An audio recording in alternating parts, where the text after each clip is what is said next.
কালী পুজোর আগের দিন যে খেলাগুলো হয়েছিল আজকে তার প্রাইজ দেওয়া হচ্ছিল। এই যে আমি প্রাইজ নিচ্ছিলাম, তারপর আমার বোন প্রাইজ নিচ্ছিল। এক এক করে যারা ফার্স্ট সেকেন্ড থার্ড হয়েছে তাদের সবাইকে প্রাইজ দেওয়া হচ্ছিল। এরপর ছিল ফাংশনের প্রোগ্রাম। প্রথমে এই কাকুটা নাচ করছিল। এই কাকুটা আমাদের পাড়ারই কাকু। তারপরে দাদাটা গান করতে উঠেছিল। দাদাটার গলাটা খুব ভালো ছিল।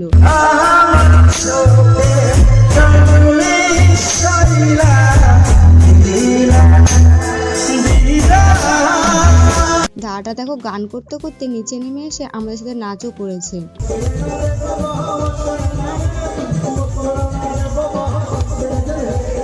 আমরা অনেকে মিলে মজাও করেছি, সবাই মিলে নাচও করেছি।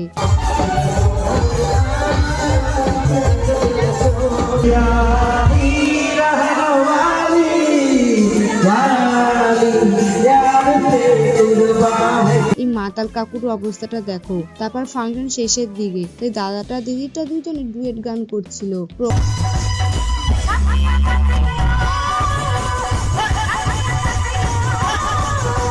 প্রোগ্রামের শেষে আমার মাসি একটু সিঙ্গারের সাথে সেলফি তুলে নিল। কোন দিকে তাকাবো?